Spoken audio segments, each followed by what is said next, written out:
Hi, I'm Chrissy. And I'm Jess, and this is Financial Progress.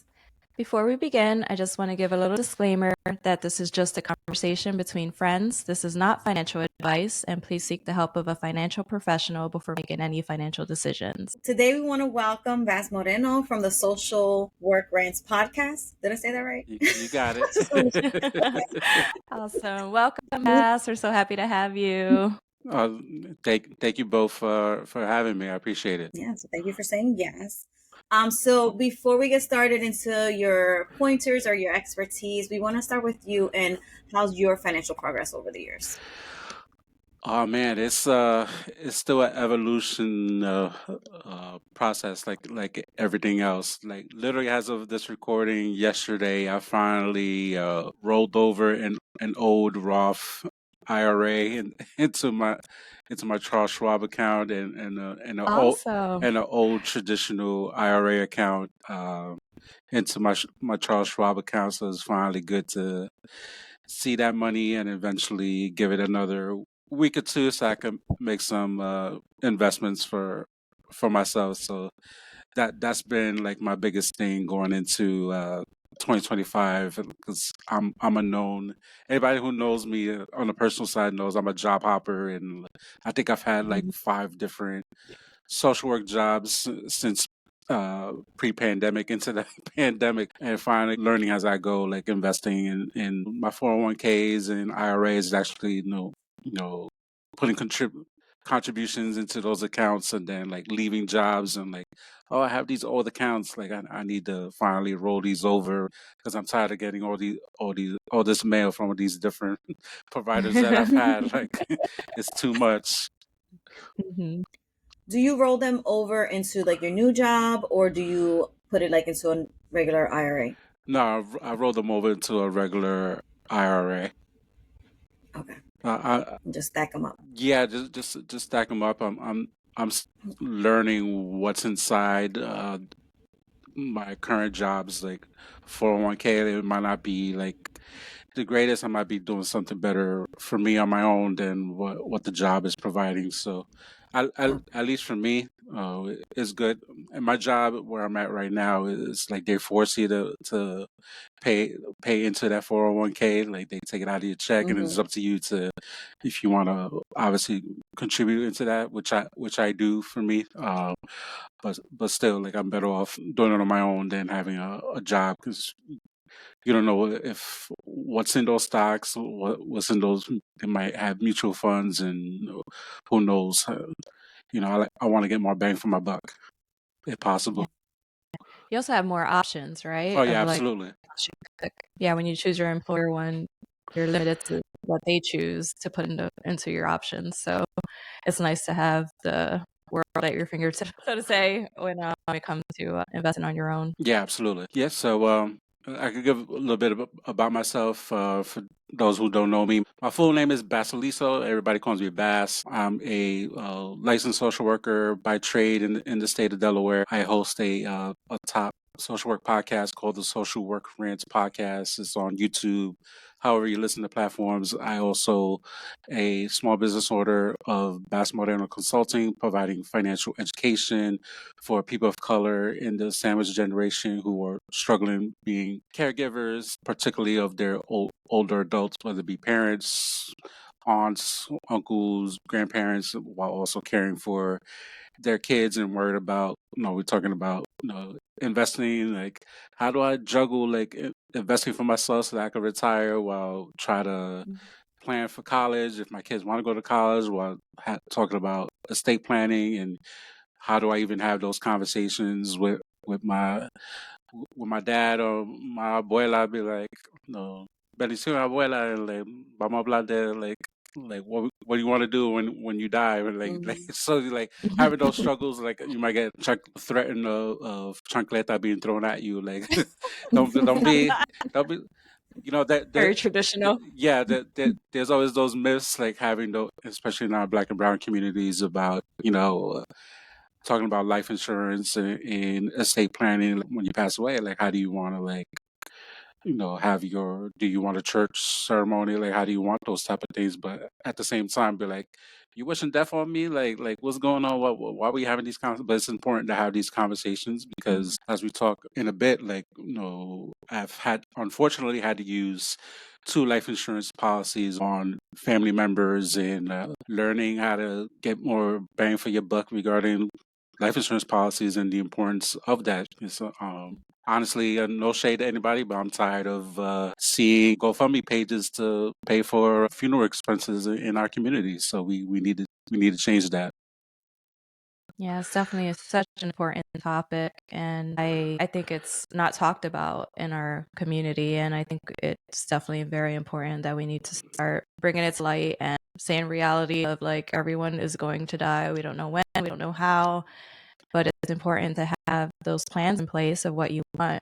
I have an aunt who had like a funeral party for like her entire family of her children, and they all filled out this book that she got on Amazon of what they want to do when they die. Like, do they want to be cremated? Do they want to be buried? Like, what do they want? And yeah, so they put that all together, and I thought that was a great idea, and it's Mhm. something that I want to do at some point. I just haven't done it, but yeah, you just never know when's Like your that last idea. day here. Yeah, Yeah, but I life never heard of insurance, that. Yeah. yeah, Yeah. it's very I'm about to interesting. have one now. Right, right. I think we all need to do that. There's books on Amazon, like funeral planning books that you can Mhm. I'm gonna write that can down. get because you never really know when's going to be the last time. So, talking back about life insurance, when did you first realize that this is something that you needed? So, Like, what's that story?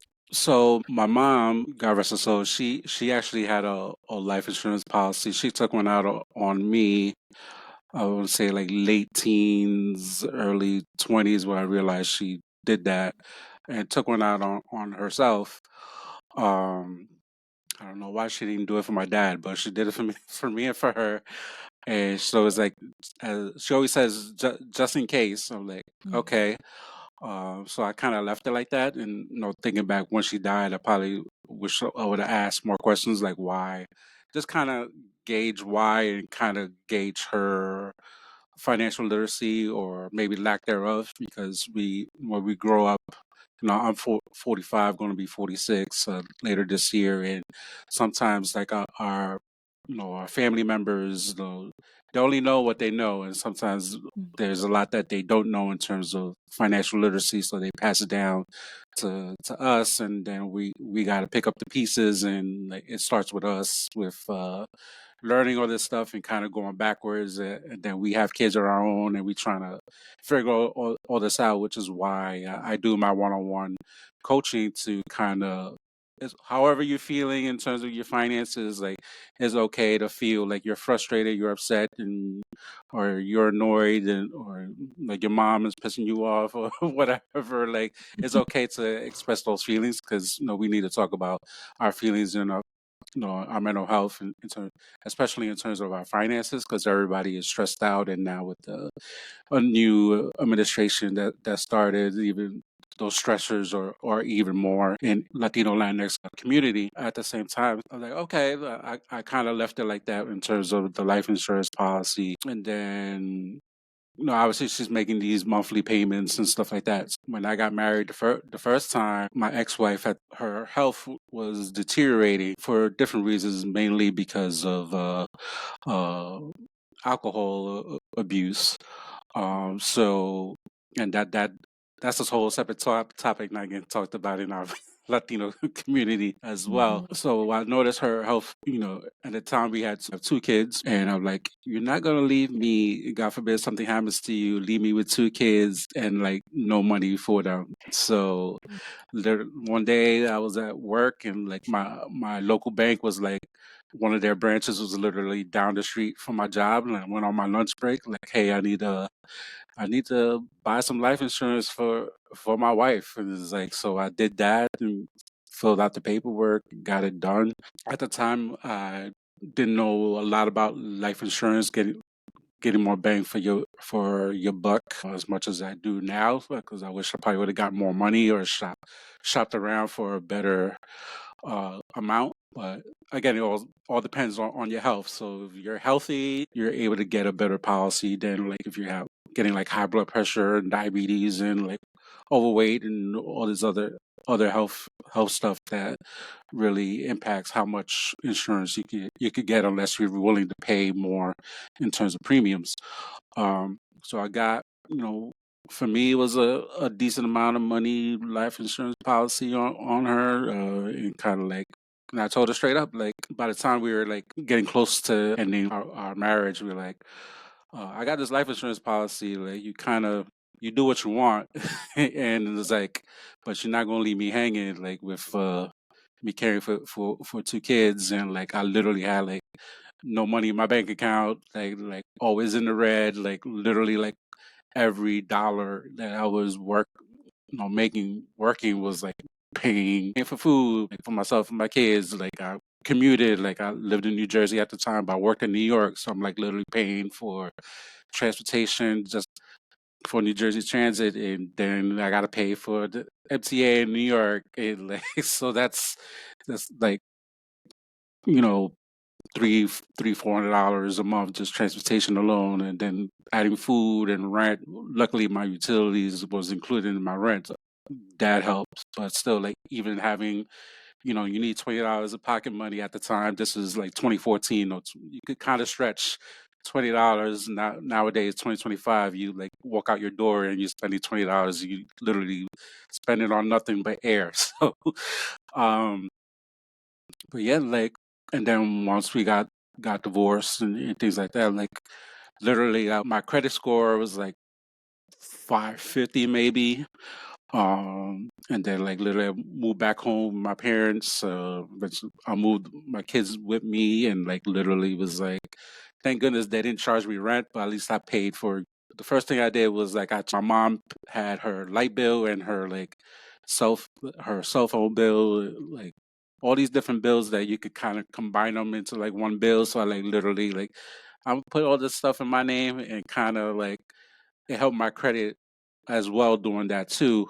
Especially the cable bill, put it in my name, and stop having your house phone. It's just a house phone, and you're paying a separate bill for your house phone, and the cable bill be separate. Just have it in one bill, and let me take over and change it into my name. So I did that, and kind of doing these like these small things that would kind of help me out, but also help out the household in terms of the finances, and obviously pay for food because now I like to eat, and like, with kids like to eat, and then I started eating healthier too, especially once my divorce got finalized, and eventually I like there was a time like I was like I'm not ready to date yet, and once I was ready to go back in the dating world again, and it's like now you got to take pictures for the apps and like selfie pictures.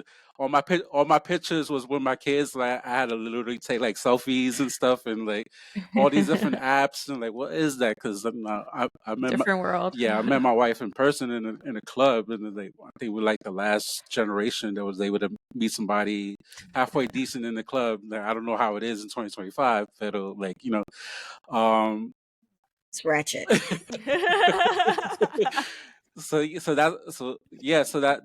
that's my point. Luckily, I worked at a job which is weird in social work. Like most of my coworkers was actually mostly male, which is and social work is a more female dominated profession. So we would literally spend work time like talking about dating life and like all these different apps. And I had this one particular coworker. He knew like all the apps. So I'm like, well, you really get out there in the dating world, don't you? And so he's telling me, and I'm like, all right, I can do this app, the Plenty of Fish and OK Cupid. This is 2014, 2015, going on 2016 to kind of date myself a little bit. So yeah, like kind of like back out there, and then my ex-wife, she actually passed away 2016. So like that's when the life insurance kicks in, and literally got a call at work. Luckily, I was at a job where I could bring my kids if I needed to. So even I could pick them up from school and bring them to the office, finish out my day with them, and so the job was cool. And I worked at hybrid before hybrid became like a a thing. This is like 2016 at the time. So, um, yeah, so like literally I got the call, she passed away, and it was like, all right, just kind of go to the funeral home. Like literally, she didn't have any paperwork. I told her before she passed away, like you need to have something in writing. God forbid, like when the time does come, like at least we know what to do. She knew she wanted to be cremated, but the ins and outs, the bells and whistles that comes with like church service or whatever, like that wasn't never really discussed. But at least I had that life insurance policy and pay for it. And we don't talk about how much death is expensive. So I was like, Yes. man, I was like, when they told me the price, I was like, so, and going back, like I had no nest egg. Like I literally was fixing my credit up. Like it was improving slowly. Like had like some old stuff on my credit report falling off. So like as time went on, like a little bit, my credit score was starting to go up a little bit, um, slowly, and like paying off some stuff and being able to afford to pay some stuff off by moving back home. And then, like the big nest egg came once I paid off the funeral and letting her parents know, like, hey, I do have a life insurance policy on her. Erica was her name, and then like, uh, I pay for it, and then I did that, and I got the difference of the check, and that really became my the first time really like had a positive in my bank account and not having all this red and paying like overdraft fees and all this stuff. And it's like, all right, now I got a little wiggle room. I wish I would have put it in a high yield savings account, but I didn't really like know about that until like another 2 years later after that. Mm-hmm. So, but at least it's something in the bank, like, and just kind of slowly put money in my savings account, and then like kind of knew from there, like, all right, even before that, like my mom was smart enough to put me in her bank account. She's always like, as a just in case. It's just like she knew enough, like financially, like God forbid something happened. Like she knew she couldn't rely on my dad for stuff. So like, and I was young. Like this is like I might have been as soon as I turned like 18. Like I think she put me on her bank account and kind of going with her to the bank and seeing her transactions and how does that work, and like they had me fill out some paperwork, and like every couple of years I had to like redo the paperwork, and like every couple of years like I came up with a different signature, and like the bank always gave me an issue, like the signatures don't match. So like, because I changed my signature, I like to be like cool with my signature, practice my signature, like my autograph in case I'm like popping like down the line, So, um, Mm-hmm. but it's all the little things like that banks like to like mess with us about and make things difficult for folks to really trust banks and things like that doesn't get talked about either, not in our communities. Then the second time, unfortunately, I had to use life insurance. I mentioned my mom. So COVID happens. I'm still working in New York this time, and I'm working with the older adult population. So they better people call them as the elderly, the seniors. So because COVID happens and the world shuts down. New York is like the epicenter of America with COVID, and literally had like clients like passing away like one by one, and then like um, before COVID happened, so 2019, my mom, she fell in the house. I still don't know to this day how she really fell because I wasn't home. And then she breaks her ankle in two places, has to go to a nursing home um, for short-term rehab, they call it. She's there maybe like 6 weeks. The bone will heal and like able to come back home. My mom, she goes out for the supermarket or any medical appointments. Otherwise, she's home sitting on the couch watching TV pretty much all day, every day. And we lived on a hill. If I grew up in the Bronx. And the Bronx is nothing but hills. So you will go up a hill, down a hill to go anywhere you need to go. So that's the most exercise she really got. And my dad was always pushing like, come on, you need to like eat better, like she had diabetes, and it's like, and then I'm eating healthier too. So it's like come on, like stop with the sweets and all of these different things. So obviously COVID comes and like, well, even before COVID, so she's not getting better in the nursing home. She's doing all this like physical therapy and is not getting better. Then she develops a bed sore on the same ankle she breaks. So now Wow. she has to get what's called a wound vac. So basically, it's like this like little mini vacuum, almost like a portable vacuum that you kind of like when you use for your car to clean your car out is Mhm. kind of similar to that. And you put it on the actual sore of your skin that's breaking and you like literally put it on. The whole point is to like make it like to dry up that skin before it really gets Mhm. even more infected. So that actually did not help, and like it helped eventually. It took a while for it to be enough. So, but still, she's not doing well with physical therapy to the point that they kind of deem her bedbound.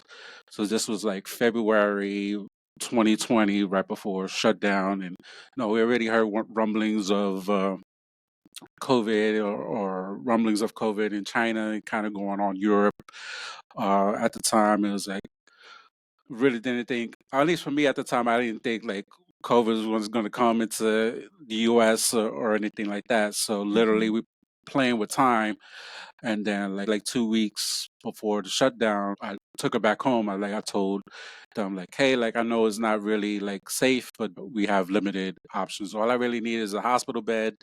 They try to get me what's called like it's called a Hoyer lift. It's pretty much how they like lift you up, help you like they put you like a little mat or something underneath you. So Mhm. then you kind of rotate like a wheel that you kind of put Mhm. like manually, old school car, like you try to open up your windows, like the same thing, a little Mhm. latch that you open up, Mhm. and like literally like, the person comes up from the bed, so they're like literally in the air, suspended with something underneath them, and you kind of Mhm. like turn them to wherever like you need to go. And usually for people who need a wheelchair, you like place them down softly on the wheelchair. That is called transferring. So Mhm. they try to offer me that. I'm like, I have a 1 bedroom and I have 4 other people living in my house. That's not going to work. Mhm. So all I really need is a hospital bed. I literally could figure it out. Just give me like some diapers, give me some wipes, and like that's really what I need. So it's funny. So like my work life and my personal life now combined into one. So what I did for my clients was like if they're in a nursing home and they're ready to go home, so I set up doing discharge planning for them to go back home, or they go to the hospital. I follow up how they doing in the hospital if they need to go to a nursing home for a short period of time and then ready to go back home. So I do all that, like the day to day ins and outs of how they doing with their care. So I'm literally was doing that, doing working for my own mom, setting that up, which was Mm. a unique experience. And what we call at work, we do an unsafe discharge from my own mom. So that's kind of like how that happened. And literally 2 weeks later, world shuts down, and like literally she had an appointment like that Monday right after the shutdown, and like she had to do like a video call, like which I wish she would have went in person because she needed all the help that she could get medically. So this was March, and then April. One day she was choking on some Gatorade, trying to take her medication, and luckily I was working from home at the time. And I was like, "What's up with you? Why are you choking? What's going on?" And like literally, she turns like bright red, and like, I had called Wow. like 911 on her.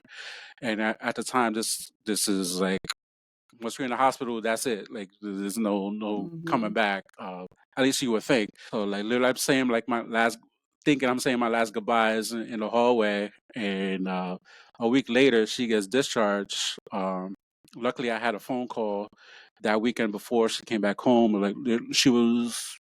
Coherent enough for me to have a conversation, and God bless that doctor that used WhatsApp to call me Mhm. from the ICU, for allowing me to even have that one last coherent conversation I've had with her. So when she got back home, literally like flat affect, I could tell right away, like it wasn't her. Like just mentally, she was not there. Like was able to say, agua. Like I want quiero some quiero agua. So like literally helping like to feed her some water. And because she was bedbound, literally had to like bathe her on the hospital bed, like change diapers. So I'm like literally the circle of life is like I did my change of diapers already with my two kids, and then now I literally have to do that with my mom. So luckily I had that month with her. To the point. What sucked about it was like months before that I hurt my finger playing pickup basketball. So luckily I didn't a miracle I didn't break my finger, but like literally had like ligament sprain in my finger, and I had diagnosed with two herniated discs in my back. So like literally just the changing of the diapers and her not being able to like lift her pelvis for me, like put a change of clothes on her or change the diapers was literally like hurting me on a like day-to-day basis. So when she got discharged, I'm like, she needed to go back to the hospital because this is not, and the doctors couldn't figure out like what was going on with her. Like, and I'm telling the doctors, I'm had a full length conversation with her like a few days before she came back home. Like, so they couldn't figure it out, and then I'm letting them know like she need to go back to, she needs long-term care, uh, which is something we don't have these conversations about, like placing our family members in long-term care. I can't take care of her anymore. Like she needs long-term care. And then so I was able to set that up for her, and like she didn't make like a full like 48 hours before she passed it in a nursing home in May 2020. So this is when her life insurance that she did years ago comes into play, and she's making all these payments like, and this is like years of monthly payments, and like literally the amount was a little less than like $6,000. And the first thing I was like looking up in the sky, like, really? You made all these payments only for a measly like $6,000? And I say measly because you're making all these payments. This is where like the lack of financial literacy comes into play in our community, that you're making all these payments. Like you at the time you were healthy enough that you could have gotten a better policy. You were smart enough to even get a policy. First and foremost, let's give credit where credit is due. But to be like, death is go back to death being expensive. And I was told, because COVID was a factor in her passing, that she automatically had to be cremated. And so they had to send her body, because so many people were dying in New York City. Um, they had to send her body to Connecticut to be cremated, and then send the remains back to the funeral home for me to pick up her remains, her ashes. So so literally did that, and it was weird. Like and this is a true story. So I go to the funeral home, and there was like literally a funeral happening. I was like, that's weird. Like you kind of like make, I guess judgments, but not really judgments. But you see, like wondering how this person died, and having a whole service, and having all these people here with COVID going on, and like I'm masked up. I'm masked.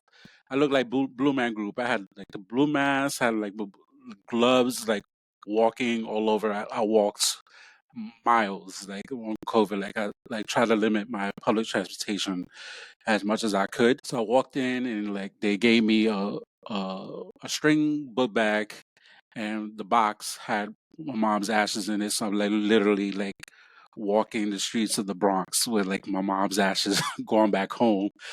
And then like doing when I made the payments for the to have her cremated and stuff, it was like I pretty much used most of that money, of her life insurance. And then like luckily the city had a program at the time where it was like if you had paid for funeral expenses, and the person had to die from COVID, that they'll like reimburse you the any funeral arrangements or whatever you did, like they would reimburse you back. So I was able to get some of that money back, which goes into.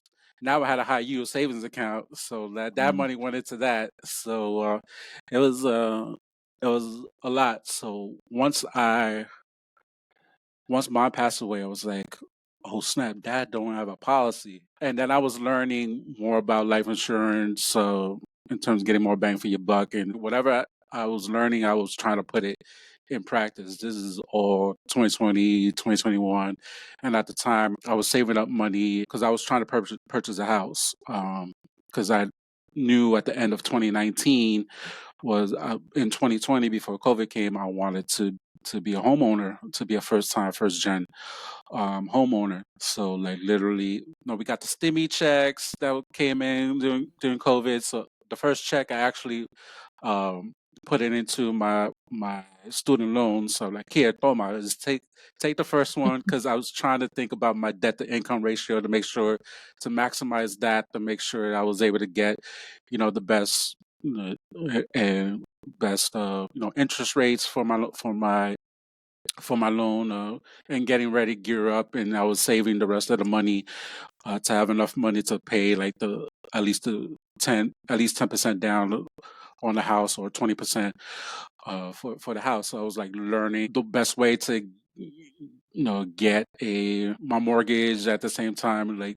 life insurance. So I got a policy for my dad, and then I changed the policy my mom took out for me. I canceled that and got a better Mhm. policy for me. Mhm. Got a policy for my kids, and then eventually I got a policy uh, for my wife, and now the 3 years later, I realized I think I need to get a better policy, cancel those policies, and get a better policy now that I got a house. In case something happens to me, at least use the money to pay off the house. And then like these investments that I got now to keep putting money into the VOO and the VTI, and make sure you maximize those accounts. Especially, I open UGMA accounts for my kids. So please put that money. Well, if something happens, put that money into those accounts for the kids. So that, and I still got to get an estate plan for me. That's so that's having those conversations, and which leads me back to the business. To we need to have these conversations, because I even saw something on Instagram that my wife, now I got remarried in 2022.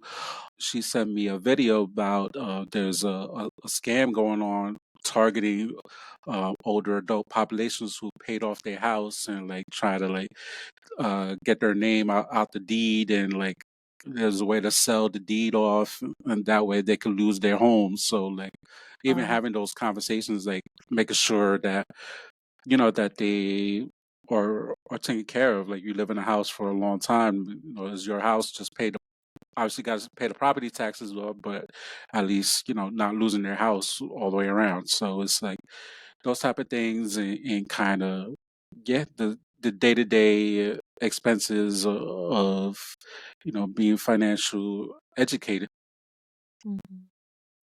It sounds like there was different types of life insurances that was going on through um, the one that you got for your ex-wife and the one that your mom had. Do you Mhm. want to explain a little bit about them? um well, really, they got a whole life policy. That's what I was educated most on. That's what Mm-hmm. my mom got on me, and what she got for herself. Like I didn't really learn about term until maybe like 2020. Then I think I did get a term that converted into whole life. There's one thing about personal finance. Everybody's situation is different. Mm-hmm. That's but I think for me, like kind of whole life would kind of like work best for me. Obviously, get a policy that has like some money that you could kind of use. And I'm still like learning as I'm going too. That's why I was like, Mm-hmm. maybe I might try to get a term, and so I'm trying to figure that out as I go. I just know like the main thing for me is to I know I need to get a trust. I did I did do a living will in 2020 just because so many things was happening, and I was kind of questioning my own mortality. If now I did test positive for the COVID antibodies, so I had it without showing any symptoms, being asymptomatic. So I was like wow, I had it, and you know, potentially it was like spreading it without really spreading it at the time. So kind of like, all right, I need to get something, thinking for my kids, and then like learning like, all right, a living will is great, but you need an estate plan. And I Mm-hmm. kind of put in the will and the estate plan, so that I've been dragging my feet with that, but I know I need to get that done. But yeah, to answer your question, yeah, this um, pretty much was just having whole life policies Okay. at the I time. thought it was the only reason I said that because you said your mom, she was paying into it, and that's the only amount that she received, Yeah, what she paid into it. yeah, So that was whole life. yeah. I want to say that it was a whole life policy. Yeah, I think Okay. because I've heard that before about people paying all this money and then to getting something back. Which I was like, okay, where did all this money go into terms of the Yeah. premiums and people?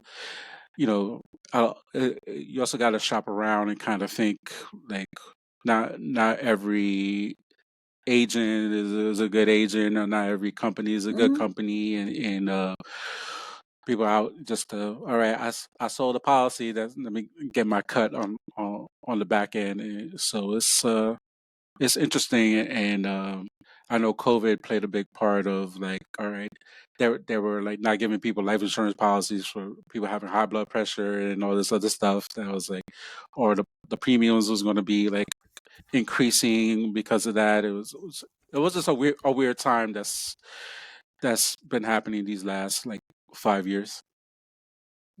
Yeah. I'm really sorry to hear about your losses and loss of your mom, loss of your ex-wife, mothers of your children. I also lost my mom to cirrhosis of the liver due to alcohol abuse, and I recently just lost an aunt to the same thing. So it is heartbreaking that that's very common in our community, and yeah, my heart goes out to you for that. Thank you. My I condolences for you as well. thank you. The lack of financial education is so important, just because of your mom, like you said, she was smart enough to take out that policy, but didn't really know or probably understand what she was doing, but she knew that she needed it, and that's important. Recently, I've been starting to think about stacking policies because I currently have a term policy, and I've been thinking about getting another term policy and kind of just stacking the policy on top of what I have. Have you done any research on that or any thoughts on that? No, that's something to kind of look into myself. Like I said, I realize now that, especially the last couple of years off and on, I went to a financial conference a couple of years ago, and the first idea was like, oh, you need to have a life insurance policy, and now you got a house to make sure that the house is paid off. So I was like, I know my policy I have right now would not pay off my house. So that's kind of like the evolution of continuing on educating myself and kind of see what's out there and providing better coverage that way in case something does happen. Like, all right, at least all this work that I've done these last 5 years is not going to go to waste. I also have term life as well, and I guess one of the main reasons with term is that the premiums are much Mm, lower. But obviously, it's for a set term. So I had like did 30 years, and I guess the mindset or the concept behind that is that, well, we hope that within these 30 years that we're going to grow our investments and that we won't need the term life insurance anymore, and then if anything happens, our children can pull from like our investments, right? So I was thinking exactly like Chrissy of doing another one just in case mm, Mhm. to stack. And because I wanted something bigger with the term life insurance, with it being a low premium, you can get a higher amount mm, where you could just be like pay $40 and you probably could get $600,000. mm. And I also thought about like it covering the home to make sure that my kids don't need to worry about that later on. Mhm. And then hopefully after 30 years, your home is paid off and you don't That too. need that much. But that little extra like 10 years of a policy, like just stacking it would probably cover anything else in the future that the kids may need or that anyone may need who's depending on your income. Yeah, that's definitely something to look into. Mhm. Yeah, it's so many options. I'm Mhm. not too familiar with whole life. I just know that it's for your whole life. But I've noticed though, like the premiums are higher, but the amounts are lower. And I guess that's why it's like your whole life. And I know some people say that you can benefit if you want to withdraw from it as an option, right? But Yeah, and I think at some point you can stop paying into the whole life policy and you don't have to pay anymore. There's so many different like options, and then I know some of them have like a Mhm. just mentioned like a savings account type thing where you can borrow from Yeah. or something like that. So there's so many different policies out there. It's very confusing of which one Mm. to sign up for. I usually tell people do your own research and do what works best for you. I have one whole life policy that I've had since I was 23 years old, and it's $20 a month, and it's 65,000. Mhm. So I figured it's $20 a month. Like I spend that on like Exactly, just walking outside, like I said walking out earlier. the yeah, walking out the door, there you go, $20 is spent. So I figured why not keep that one? And it's my whole life if I Mhm. ever need it.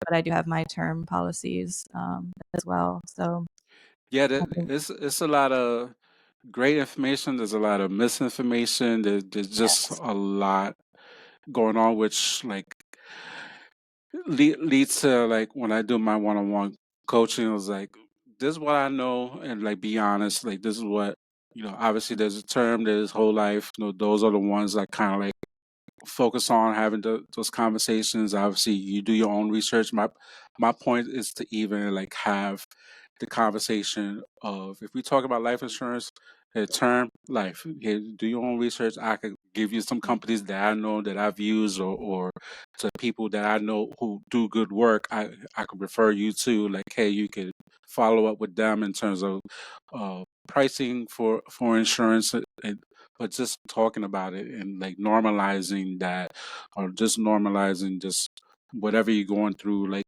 financially, and having these one-on-one conversations, Mhm. or even having the conversation like, hey, like I've been wanting to talk to my tia about like what she's going to do and when she died, but like I'm afraid to have this conversation, and we could even like role play having that conversation, or normalizing like what to say, and the importance of it. The importance is just talking about it, and having that. So that's what I do with my coaching program. I'm currently offering a complimentary 25-minute consultation, just for answering some questions on. You go to my website, bassmarinoconsulting.com. There's a link for that 25-minute consultation. You answer some questions. We set up a time to meet, and we talk about based on the questions that are answered, and kind of talk about my one-on-one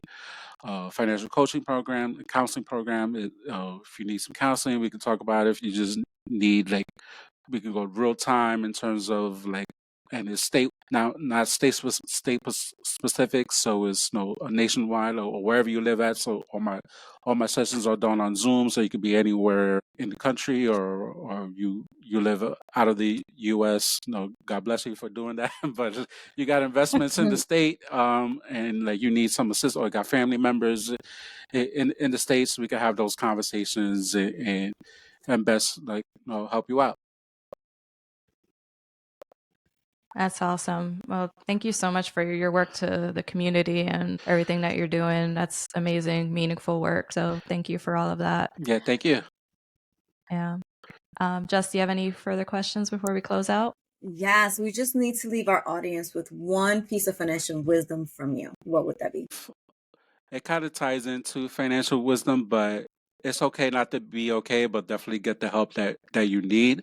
Obviously, you gotta protect your mental health, and it's okay if you're stressed out about your finances. Do something about it. There's coaches like myself that you can reach out to. There's so many people doing great work in the field. This whole financial therapy. There's certified financial social workers like myself doing amazing work. But just definitely get the help that you need, and get educated. There's so much great resources. To young ladies right here, providing great work too, and there's especially in la comunidad. And there's so many people doing amazing work that I had the pleasure of meeting at FinCon. 2024, there's this, we out here in these streets doing the work. So definitely reach out and just get the help that you need. Yeah. Thank you so much. Yes. Thank you so much, Bess. We really appreciate your time. Thank you for showing up today. It was a great conversation. Thank you, everyone, so much for listening, and we'll talk to you soon.